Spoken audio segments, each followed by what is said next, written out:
ช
ื่อว่าหมดเวลา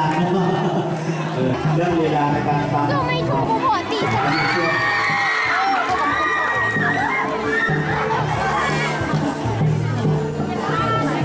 ไม่ได้นะกรรมการว่าจะทางประธานที่เกี่ยวกับลูกค้าห้องการห้องนอนจะเป็นให้น้อยเลยครับ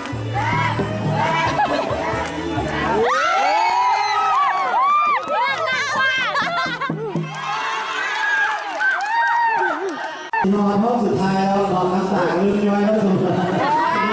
รู้สึกว่าไม่ได้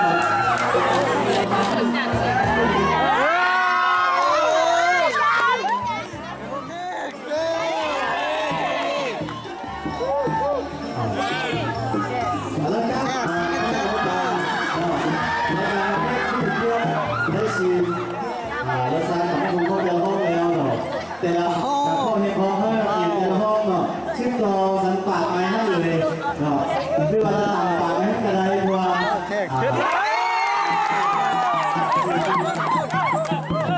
อร่อยอร่อยอร่อยความเร็วสักได้ไปเป็นยีเงาไป ตะพักพุ่ง